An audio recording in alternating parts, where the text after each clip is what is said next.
کرام آخری وقت میں قرآن مجید کی ہر وقت تلاوت کیا کرتے تھے، اس لیے حضور کریم صلی اللہ علیہ وسلم نے فرمایا قیامت کا دن ہوگا، اللہ پاک اعلان فرمائیں گے قرآن والے آگے آ جائیں۔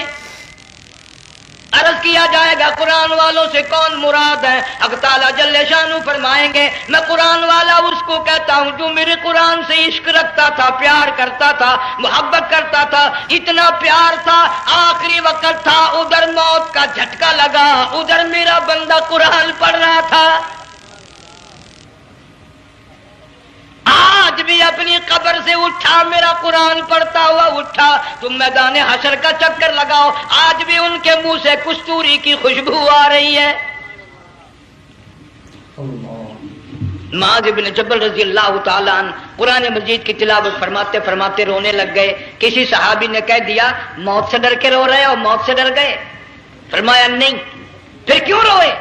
صحابی کہتا ہے میرے دل کی تمنا میرے دل میں رہی، میری آرزو پوری نہ ہو سکی، میری حسرت پوری نہ ہوئی، میرا ذوق پورا نہ ہوا، میرا شوق پورا نہ ہوا، میری تمنا تھی گرمی کا موسم ہو، رمضان کا مہینہ ہو، میں روزہ دار ہوں، جہاد فی سبیل اللہ ہو، کفر اسلام کا مقابلہ ہو، میں کئی کافروں کو قتل کر دیتا، پھر کافر بھی اکٹھے ہو کر مجھ پہ ٹوٹ پڑتے، میرا ناک کاٹ لیتے، میری زبان کاٹ لیتے، میں اللہ کی حضور میں جاتا، اللہ مجھ سے پوچھتا معاذ دنیا سے کیا لایا؟ میں عرض کرتا الہی بولوں کیسے، زبان بھی تیری نام پہ کٹا کے آئے۔ السلام علیکم ورحمۃ اللہ وبرکاتہ۔ امید کرتا ہوں آپ سب خیریت سے ہوں گے، اللہ سے دعا ہے اللہ آپ کو خوش رکھے۔ پیارے عزیز دوستو، ایک بار پھر سے ہم حاضر ہوئے ہیں قاری حنیف صاحب کے بیان کو لے کر۔ آئیے بنا دیری کیے اس بیان کو سنتے ہیں۔ اس بیان کو آپ لائک کریں اور شیئر کریں، اگر آپ ہمارے چینل پر نئے ہیں تو چینل کو سبسکرائب ضرور کر لیں۔ روزہ رکھ کر آیا ہوں، نیت یہ ہے کہ تیرے محبوب کے حوض کوثر کے پانی سے روزہ افطار کروں گا۔ ان اللہ والوں کی یہ موت تھی۔ مالک بن دینار رحمت اللہ علیہ ایک عجیب نوجوان کا واقعہ تحریر فرماتے ہیں۔ گرمی تھی، دوپہر تھی، سورج اپنی شباب پہ تھا، بڑی سخت گرمی تھی۔ میں نے ایک نوجوان کو دیکھا، وہ پیروں سے معذور ہے، دونوں پیر نہیں ہیں، ہاتھوں کے بل زمین پہ گھسٹ گھسٹ کے چل رہا ہے، اور گلے میں کرتا بھی نہیں، سامان کوئی نہیں، سواری کوئی نہیں، کھانے پینے کا انتظام کوئی نہیں۔ مالک بن دینار رحمت اللہ علیہ فرماتے ہیں میں نے اس نوجوان سے پوچھا کہ تو کہاں سے چلا اس حالت میں؟ کہنے لگا میں بلخ بخارے سے چلا ہوں۔ تجھے یوں ہی ہاتھوں کے بل گھسٹتے چلتے کتنا عرصہ گزر گیا؟ نوجوان کہنے لگا اللہ والے 7 برس ختم ہو کر 8واں لگ چکا ہے۔ اس حالت میں کہ جی ہاں اسی حالت میں تیرا کھانا پینا۔ جوان کہنے لگا والذی ہوا یطعمنی ویسقین وَإِذَا مَرِضْتُ فَهُوَ يَشْفِينِ۔ اللہ ہی کھلاتا ہے، وہی پلاتا ہے، بیمار ہو جاتا ہوں وہی تندرستی عطا کرتا ہے۔ اور نوجوان دوپہر بڑی سخت ہے، گرمی بڑی سخت ہے، میرے یہاں دوپہر کو آرام کر لے، قیام کر لے، کچھ دیر ٹھہر جا، آج میرے یہاں قیام کر لے۔ نوجوان رونے لگا اور کہنے لگا مالک بن دینار یہ 2-4 منٹ جو تیری ساتھ باتوں میں میرے خرچ ہو گئے، مجھے ان کا ہی بڑا دکھ ہے، میں اور اپنی اس معذوری میں ہاتھوں کے بل 2-4 گز گھسٹ کر اور اپنے رب کے قریب ہو جاتا۔ یہ جو تیری ساتھ بات کرنے میں تھوڑا سا وقت خرچ ہو گیا، مجھے اس کا ہی بڑا دکھ ہے۔ ارے تو تھک گیا ہوگا۔ جوان کہتا ہے تیرے دیوانے مگر چلنے سے رک سکتے نہیں، تیرے دیوانے مگر چلنے سے رک سکتے نہیں، پاؤں تھک جاتے ہیں دل ان کے کبھی تھکتے نہیں۔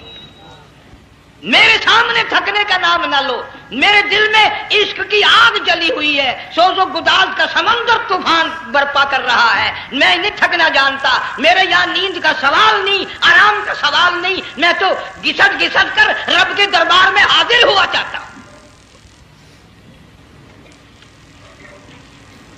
پوچھا کہ جا کہاں رہے ہو؟ کہنے لگا بیت اللہ کی زیارت کے لیے چلا۔ روزے رسول اللہ صلی اللہ علیہ وسلم کی زیارت کے لیے چلا،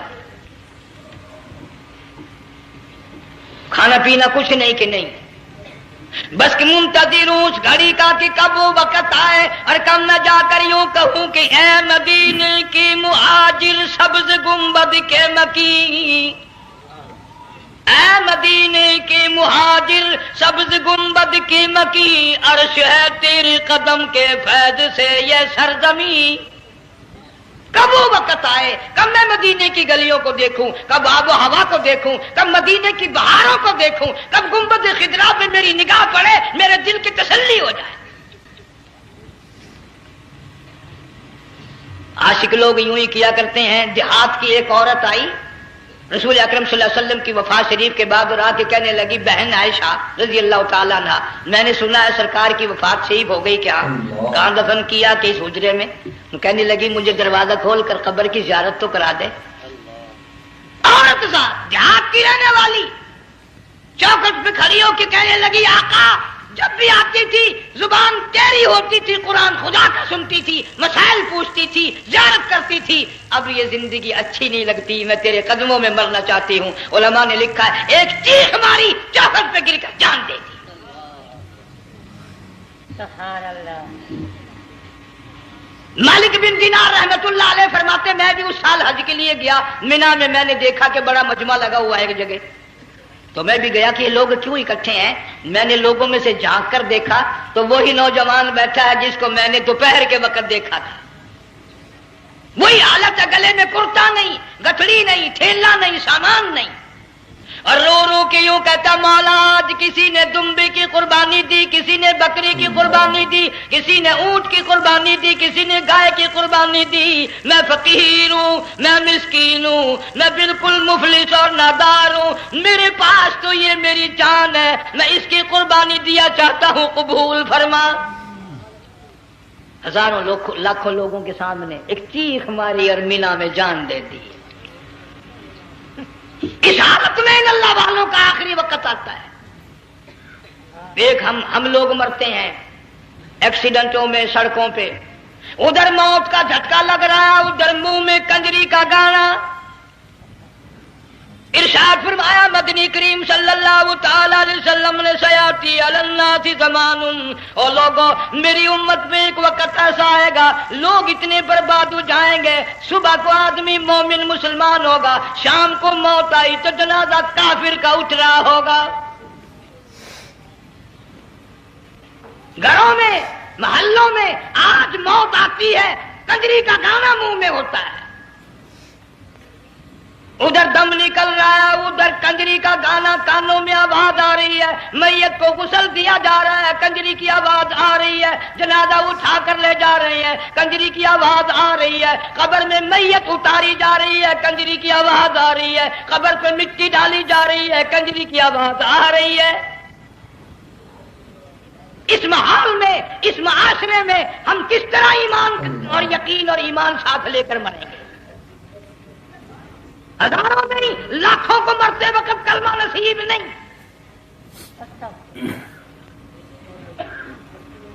قسم دے کر پوچھو ماں مر رہی ہے کلمہ منہ سے نہ نکلا، باپ مر گیا منہ سے کلمہ نہیں نکلا، بیگم صاحبہ چل بسی منہ سے کلمہ نہیں نکلا۔ ہزاروں چلے گئے اور اپنے جانے کا پھر بھی یقین نہ آیا۔ تم نے کبھی سوچا تک نہیں، خیال تک نہیں کیا۔ ارشاد فرمایا مدنی کریم صلی اللہ تعالی علیہ وسلم نے اور لوگوں ابو ہریرہ رضی اللہ تعالیٰ عنہ سے پوچھا تو کیوں رویا؟ عرض کرنے لگا میرے آقا اتنی کمزوری کبھی نہ دیکھی، اتنی ضعیفی کبھی نہ دیکھی، اتنی ناتوانی کبھی نہیں دیکھی، چہرہ انور بالکل کمزور ہو گیا۔ آپ نے ٹھنڈا سانس لے کر فرمایا ابو ہریرہ تجھے معلوم نہیں موت بالکل قریب آ گئی، بالکل قریب آ گئی موت۔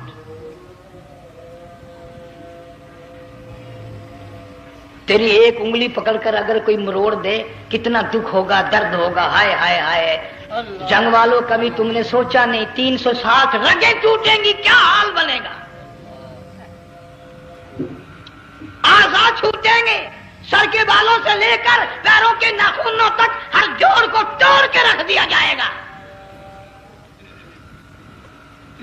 وزیروں، سفیروں، امیروں، حسینوں، جمیلوں، تمام کے جوڑوں کو اکھاڑ کے رکھ دیا جاتا ہے۔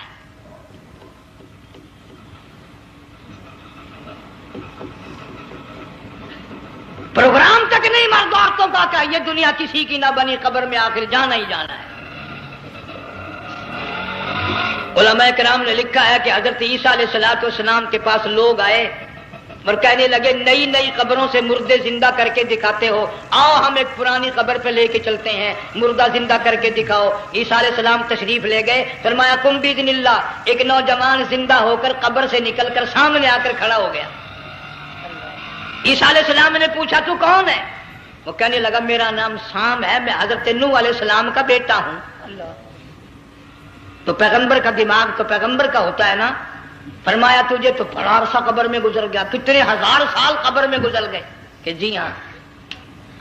عیسیٰ علیہ السلام نے فرمایا یار ملاقات تو اللہ نے کرائی دی، قبر کا کچھ حال تو بتا، کیا بنتی ہے؟ قبر کا کچھ ماحول بتا، قبر کی خبر بتا۔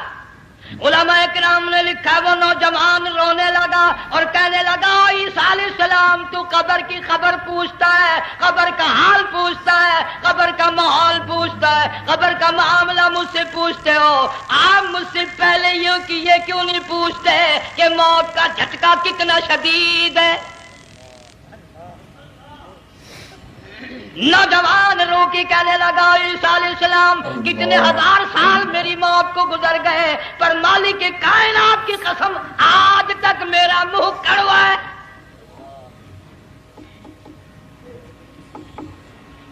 اس لیے جنگ والوں لمبی چوڑی بات کہنے کا وقت نہیں، حالات نہیں، میں تو تمہیں اتنا سا پیغام دینے آیا، کھانے پینے کا زمانہ ہے، میں جانتا ہوں تم کیلے کھاتے ہو، تمہیں کیلے کا ذائقہ معلوم ہے، امرود کا ذائقہ تم کو معلوم ہے، انار کا ذائقہ تمہیں معلوم ہے، انگور کا ذائقہ معلوم ہے، انناس کا ذائقہ معلوم ہے، آم کا ذائقہ معلوم ہے، ہزاروں پھلوں کے ذائقے تمہیں معلوم ہے، ہزاروں مٹھائیوں کے ذائقے تمہیں معلوم ہے، ہزاروں بیکری کی چیزوں کے ذائقے تمہیں معلوم ہے، ہزاروں شربتوں کے ذائقے معلوم ہے، پر تم نے جنگ والوں کبھی بھی قبرستان میں جا کر قبر والوں سے یہ نہیں پوچھا او قبر والوں ذرا بتاؤ تو صحیح موت کا ذائقہ کیسا ہے؟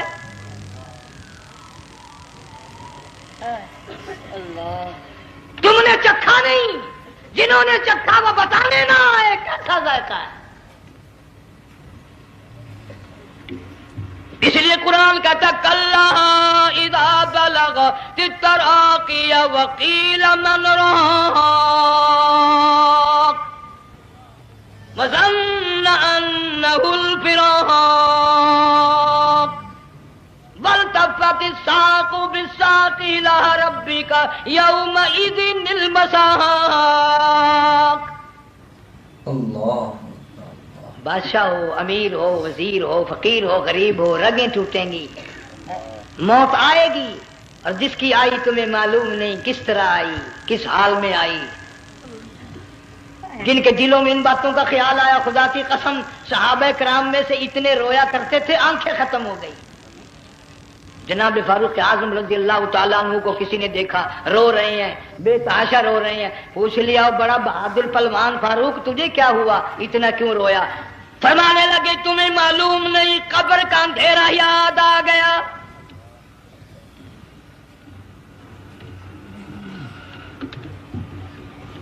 1,29,000 صحابہ کرام اس آخرت کے لیے قربانیاں دیتے آئے، اولاد کی قربانی دی، مال کی قربانی دی، جان کی قربانی دی، جو کرنا پڑا وہ کر گزرے، لیکن محمد عربی صلی اللہ علیہ وسلم کا دامن نہ چھوڑا۔ اسی لیے ہر سال اللہ پاک جل شانہ نے اس امت کو یہ موقع دیا کہ سنت خلیل پہ عمل کرتے کرتے قربانیوں کی یاد تازہ ہو جائے، قربانیوں کی یاد تازہ ہو جائے۔ قرآن کریم میں جا بجا ابراہیم علیہ السلام کا اللہ پاک نے ذکر خیر فرمایا، یوں فرمایا ہم نے ان کے بڑے امتحان کیے، بڑی آزمائش کی، وہ ساروں میں کامیاب ہوئے۔ تم ہر وقت اللہ سے یہ دعا کیا کرو اللہ ہمیں امتحان میں نہ ڈالے، آزمائش میں نہ ڈالے، ہم امتحان کے قابل نہیں۔ یہ ہمارے جو امتحان ہوتے ہیں ان میں نقل ماری جاتی ہے، تو اللہ امتحان لے گا تو نقل کیسے ماریں گے؟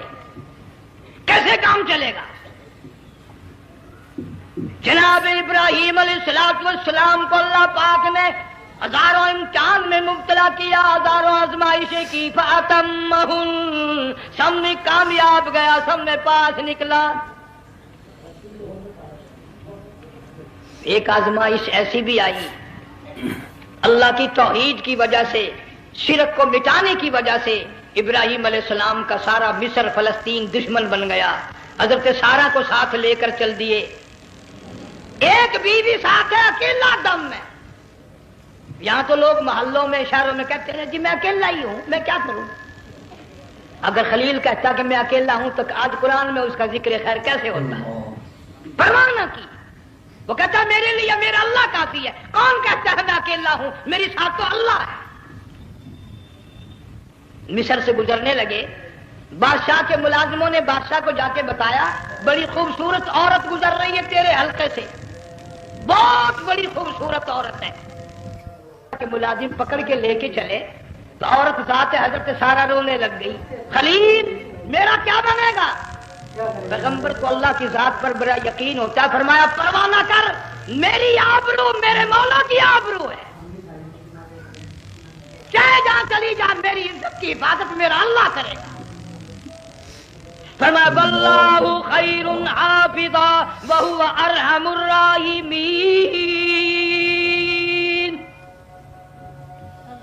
پرواہ نہ کر، میں اس کا پیغمبر ہوں، نبی ہوں، چیخا میں جلا اس کے لیے، سارے دکھ اٹھاتا ہوں اس کے لیے، میری عزت کی حفاظت وہی کرے گا۔ محل میں جا کر حضرت سارہ کو بند کر دیا، بادشاہ نے بلوایا ہے عزت لوٹنے کے لیے، بادشاہ نے پکڑوا کر منگوایا ہے آبرو برباد کرنے کے لیے۔ بادشاہ کا ارادہ ہے سارا کی عزت کو برباد کرنے کا، اور اللہ کا پروگرام ہے سارا ادھر آ، اس محل میں ایک معصوم بچی ہے جس کا نام ہاجرہ ہے، میں اس کو اتنا پسند کرتا ہوں، اللہ فرماتے ہیں اس کے پیٹ سے اسماعیل ذبیح اللہ کو پیدا کرنا چاہتا ہوں، اس کی نسل سے حبیب اللہ کو لانا چاہتا ہوں، آج تک کسی کی انگلی اس کی طرف نہیں اٹھی، سارا محل میں آؤ، اس کو آ کر ساتھ لے جاؤ تاکہ میرے ذبیح اللہ کی پیدائش کا معاملہ بن جائے۔ بادشاہ کا ارادہ ہے آبرو برباد کرنے کا، اللہ کا ارادہ ہاجرہ کی آبرو بچانے کا۔ فرمایا وَيَمْكُرُونَ وَيَمْكُرُ اللَّهُ وَاللَّهُ خَيْرُ الْمَاكِرِينَ۔ اس نے بھی تدبیر بنائی، میں خدا نے بھی تدبیر بنائی۔ بادشاہ آیا حضرت سارہ کے قریب برائی کا ارادہ کر کے، مفسرین نے لکھا ہے حضرت سارہ نے فرمایا مجھے 2 رکعت نماز پڑھنے دے۔ یہاں سے پتہ چلا کوئی پاک دامن عورت، کوئی نیک بیٹی اگر گنڈوں میں بدماشوں میں پھنس جائے، عزت بچانے کا طریقہ یہ ہے وضو کر کے اللہ کے سامنے نیت دوبان تیری عزت کے لیے وہ فرشتے بھیجے گا۔ علماء کرام نے لکھا ہے کہ ایک جہاز سمندر میں چل رہا ہے، طوفان آیا، جہاز تختہ تختہ ہو گیا، کچھ لوگ غرق ہو گئے، ڈوب گئے، کچھ تختوں پہ بہ کر کے چلنے لگے، ایک عورت گود میں بچہ ہے، ایک حبشی نوجوان دوسرے تختے پہ بہتا ہوا جاتا ہے، اس نے عورت اکیلی دیکھ کر اپنا تختہ چھوڑ دیا اور بدماشی کے ارادے سے عورت کے تختے پہ آ بیٹھا۔ تم جنگ والے سوچ رہے ہوگے کہ ڈوبتے وقت بھی باز نہ آئے، یہ سیلاب آتے ہیں لوگ بدماشیوں سے باز آئے؟ ڈوب گئے مگر باز نہ آئے، بغیرتی لوگ کرتے ہی رہے۔ علماء کرام نے لکھا حبشی نوجوان نے عورت کا بچہ چھینا سمندر میں پھینک دیا، عورت روئی اور کہنے لگی میرے اللہ بیٹھی رہتی ہوں، عزت جاتی ہے، حرکت کرتی ہوں، ڈوب جاؤں گی، میں نے سنا ہے سمندر کی گہرائیوں سے تو نے یونس علیہ السلام کی سنی تھی، میں تو پانی کے اوپر بہ رہی ہوں، مولا میری آبرو بچا۔ میرا ایمان بچا، میری عزت بچا، تیرے سوا میری سننے والا کوئی نہیں، لا الہ الا انت سبحانک انی کنت من الظالمین۔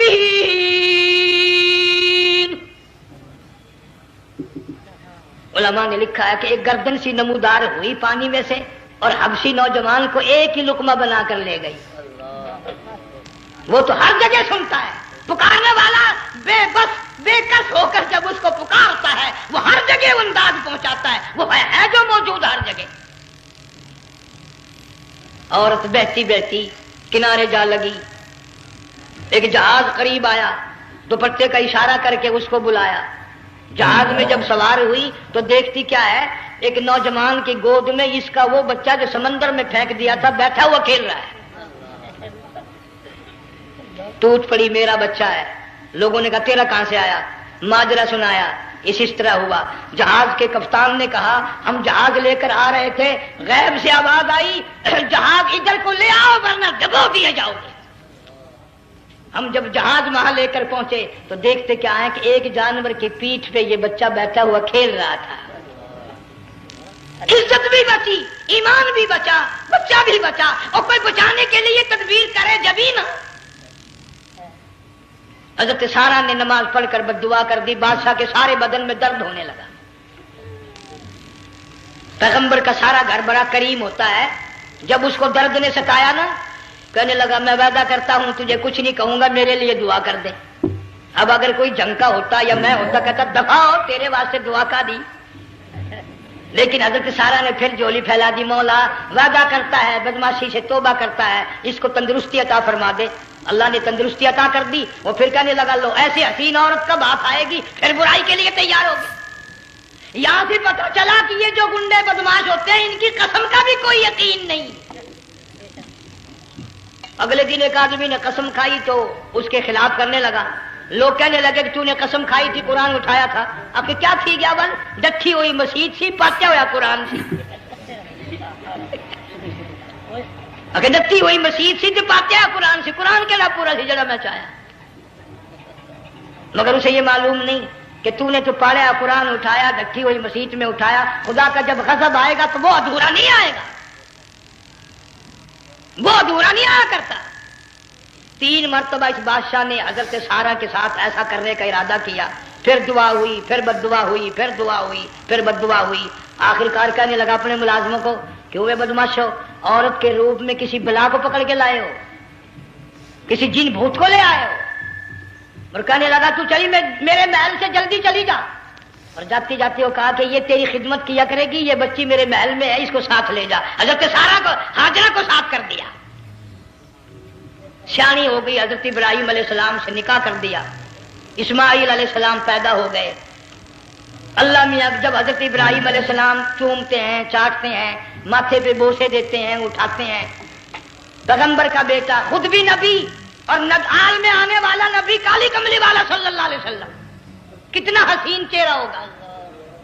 اللہ میاں نے پھر آزما لیا، حکم دیا کہ اس ہاجرہ کو، اسماعیل کو، دونوں ماں بیٹوں کو وہاں چھوڑ کے آ جہاں سینکڑوں میل میں پانی کوئی نہیں، آدمی کوئی نہیں، رستہ کوئی نہیں، گھاس کوئی نہیں، پتا کوئی نہیں، جہاں بیت اللہ ہے یہاں کے بارے میں حکم دیا چھوڑ کے آ۔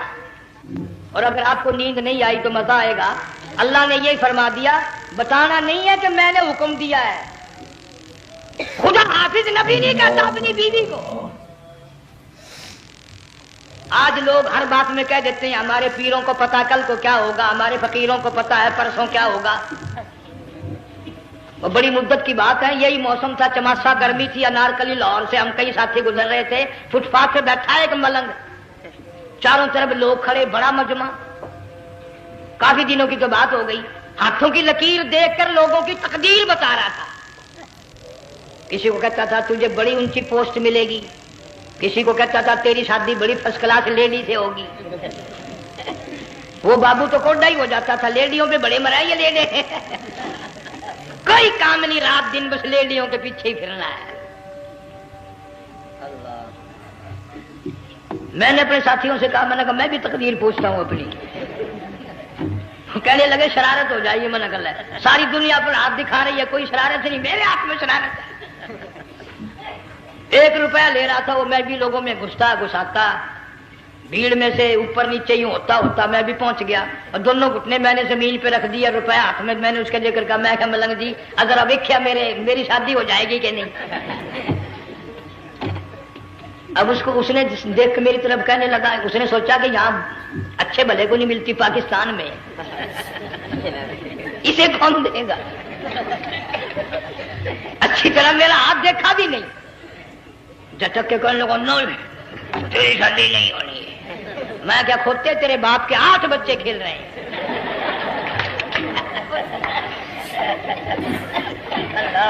یوں ہی عقیدے بگڑ جاتے ہیں لوگ۔ ہمارے پیر کو پتا، فقیر کو پتا، کسی کو پتا نہیں ہے، کوئی نہیں جانتا۔ فرمایا وما تدری نفس ماذا تکسب غدا، کوئی نہیں جانتا کل کیا ہو جائے گا۔ وما تدری نفس بأی ارض تموت، کوئی نہیں جانتا زمین کے کس ٹکڑے پہ موت آئے گی۔ ان اللہ علیم خبیر، ایک اللہ کی ذات جانتی ہے۔ حضرت ہاجرہ اسماعیل علیہ السلام کو چھوڑ کر چل دیے، نہ خدا حافظ کہا، نہ کوئی تسلی دی، تھوڑی سی کھجوریں، تھوڑا سا پانی، ختم ہو گیا۔ ابراہیم علیہ السلام جب دور نکل گئے تو حضرت ہاجرہ نے دیکھا یہ تو چلے گئے، کھڑی ہو کر آواز دی، اے میرے ابراہیم، مڑ کر نہیں دیکھتے۔ جنگ والوں، اللہ کا پیغمبر اللہ کی اجازت کے بغیر اپنی بیوی کی طرف نہیں دیکھتا، گھر والی کی طرف نظر اٹھا کر نہیں دیکھتا۔ ایک تم ہو، چٹی داڑھی، بڑھیپا، کالے برقعے والی نظر آ جائے نا، آگے بھاگ کر بڑے نہیں آتے ہیں، کہاں جانا چاہتی ہیں آپ؟ تیری ماں لگتی ہے آپ چلی جائے، تو یہ کیا ہوا؟ یہ کالے برقعے پہ مرتے مرتے مرتے مرتے مر ہی گئے۔ ایسا عجیب تماشا۔ وہ لاہور پلیٹ فارم پر پھر رہی تھی نا ایک لیڈی برقع اوڑے، آ گیا ایک لیڈا، کہنے لگا سیب نپ لاؤں؟ نے کہا لے آئے، نے کہا واہ واہ کام بن گیا، اس سیب نپ لے آیا۔ تھوڑی دیر کے بعد کہنے لگا میرے خیال میں پھینٹا بھی ہو جائے، نے کہا لے آئے، نے کہا سبحان اللہ پکا کام ہو گیا۔ وہ سیب نپ بھی پی لی، پھینٹا بھی ڈکار گئی۔ تھوڑی سی دیر کے بعد کہنے لگا سیب لے آؤں؟ وہ لے ہی آیا سیب، کہ آپ کے لیے میں سیب لایا ہوں آپ کھائیں۔ کہنے لگی نہیں آپ کھائیں۔ اس نے سوچا ہو میری بھی محبت ہو گئی ہے، سیب کھانے کے لیے مجھے بھی کہہ رہی ہے۔ جب اس نے اصرار کیا نا کہ میں تو تیرے لیے لایا ہوں، کھا تو صحیح، کہنے لگی کیسے کھاؤں، میرے منہ میں دانت ہی نہیں ہے۔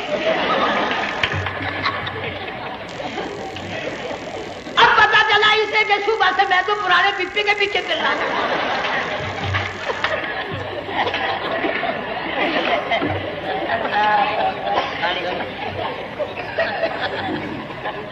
صرف برقع دیکھا چل دی۔ یہاں پیغمبر اپنے گھر والی کی طرف نہیں دیکھتا۔ حضرت ہاجرہ نے اسماعیل علیہ السلام کو سینے سے لگایا، عرب کی قداور مائی، طاقتور مائی، دوڑ لگا کر حضرت خلیل کا راستہ آ کے روک لیا اور کہنے لگی نہ جوان عورت، یہ پیارا نور نظر، یہ لخت جگر، شکل تو دیکھو، صورت تو دیکھو، ہمیں یہاں چھوڑ کے جا رہے ہو؟ اللہ کا پیغمبر بولتا نہیں۔ پتہ چلا پیغمبر اللہ کی اجازت کے بغیر سانس نہیں لیتا، آنکھ کا اشارہ نہیں کرتا۔ حضرت ہاجرہ رونے لگ گئی، میرے خلیل، میرے ابراہیم، میرا قصور بتاؤ، میرا جرم بتاؤ، میری خطا بتاؤ، میرا گناہ بتاؤ، معافی چاہوں گی، معذرت کروں گی، اس بچے کا کیا گناہ ہے اس میدان میں چھوڑ کے چلے ہو؟ بولتے نہیں ہیں، اللہ کی طرف سے بولنے کی اجازت نہیں ہے۔ حضرت ہاجرہ نے خود ہی قیاس لگایا، سوچتی ہیں پیغمبر تو کسی پہ ظلم نہیں کرتا۔ وہ کہنے لگی خلیل کہیں اس رب کا حکم تو نہیں کہیں اس اللہ کا یوں حکم تو نہیں؟ جنگ کے لوگوں اگر خلیل ہاں کہہ دیتا تو کیا حرج تھا؟ ہاں نہیں کہتا، اجازت نہیں، تاکہ ہاجرہ کے یقین ایمان کا امتحان مکمل ہو۔ مفسرین نے لکھا ہے کہ حضرت ابراہیم علیہ السلام نے سر کا یوں اشارہ کیا، بس ذرا سا ہاں، پھر عورت کا ایمان دیکھ، یقین دیکھ، یہی نہ بیٹھی، دوڑ کے وہاں گئی یا جہاں پہلے بٹھا کر آئے تھے، اور کہنے لگی ابراہیم جاؤ، میں جانوں میرا رب جانے، پرواہ نہیں۔ راتیں آتی ہیں چلی جاتی ہیں، دن آتے ہیں گزر جاتے ہیں، تھوڑی سی کھجوریں تھی وہ ختم ہو گئی، پانی ختم ہو گیا، بھوک اور پیاس نے بے چین کر دیا، اسماعیل علیہ السلام کی اتنی لمبی زبان باہر نکلا، دو پتھر کھڑے کر کے اوپر ایک پتھر رکھ کر چھاؤں بنائی، اس کے نیچے لٹا دیا، اور پھر چکر لگایا، کبھی صفا پہاڑی پہ چڑھتی ہے، کبھی مروہ پہاڑی پہ چڑھتی ہے، کبھی اترتی ہے، اور ڈھلوان میں سے بھاگ کر چلتی ہے، جب اپنا بچہ نظر نہیں آتا سارے کہہ دو اللہ بڑا بے نیاز ہے، اللہ بڑا، زور سے کہو اللہ بڑا۔ کسی کے 500 سال کے سجدے رد، کسی کی ہزاروں سخاوت صدقات رد، کسی کی چال منظور، کسی کی رفتار منظور، کسی کی ٹور منظور، اور یوں فرمایا ہاجرہ میری رحمت کی تلاش میں آج جو تو نے دوڑ لگائی ہے، یہ تیری چال ڈال رفتار ٹور ہمیں اتنی پسند آ گئی، اتنی پسند آ گئی کہ آج کے بعد خلیل اللہ کیوں نہ ہو، ذبیح اللہ کیوں نہ ہو، کلیم اللہ کیوں نہ ہو، روح اللہ کیوں نہ ہو، حبیب اللہ کیوں نہ ہو، صحابہ کرام کیوں نہ ہو، قطب ابدال غوث کیوں نہ ہو، میری ہاجرہ مجھے اپنی کبریائی کی قسم جب تک وہ تیری چال چل کے نہ دکھائے گی حاجی کا لانے کا حقدار نہیں ہو سکتا، تیری رفتار اسے چلنی پڑے گی۔ فرمایا ان الصفا والمروۃ من شعائر اللہ فمن حج البیت او اعتمر فلا جناح علیہ ان یطوف بہما ومن تطوع خیرا فإن اللہ شاکر علیم۔ 7ویں چکر میں آواز سی آئی، اب رو پڑی حضرت ہاجرہ، کہنے لگی میرا بچہ اگر چل بسا میں پھر کیا کروں گی، سن لی میں نے آواز۔ آپ کی کیا دیکھتی ہے، اسماعیل علیہ السلام کی نرم و نازک ایڑیاں جس زمین پہ رگڑی گئی تھی وہاں سے چشمہ جاری کر دیا، حضرت ہاجرہ نے پی لیا، بھوک بھی ختم ہو گئی، پیاس بھی ختم ہو گئی، بچے کو بھی پلایا۔ اللہ تعالیٰ نے خانہ کعبہ کی بنیاد ڈال دی، ایسے گھر کی بنیاد ڈالی، حضور صلی اللہ علیہ وسلم فرماتے ہیں 500 سال کی عبادت ایک طرف اور بیت اللہ پہ ایک نگاہ یوں ڈالنا ایک طرف، 500 سال کی عبادت کا وہ ثواب نہیں جو ایک نظر خانہ کعبہ پہ ڈالنے کا ثواب ہے۔ اور اللہ پاک یوں فرماتے ہیں کہ جو آنے والا حجر اسود کو بوسہ دیتا ہے، اللہ پاک یوں فرماتے ہیں میں سمجھتا ہوں میرا سجا ہاتھ پکڑ کر میرے بندے نے چوم لیا، جو غلاف کعبہ کو پکڑ کر مانگتا ہے اللہ فرماتے ہیں میں یہ سمجھتا ہوں میرا دامن پکڑ کے مانگ لیا، جو مقام ملتزم پہ لپٹ کے مانگتا ہے اللہ فرماتے ہیں میں سمجھتا ہوں میری چوکھٹ پہ پڑھ کے مانگ لیا۔ اور فرمایا لوگوں یہ جو آنے والے آئے ہیں یہ رشتہ داروں کے مہمان نہیں، عزیزوں کے مہمان نہیں، دوستوں کے مہمان نہیں، میں خدا میزبان ہوں، یہ میرے مہمان ہیں، آج ان کی دعاؤں پہ آمین کہو، فرشتوں کو حکم ہوتا ہے ان سے مسافے کرو،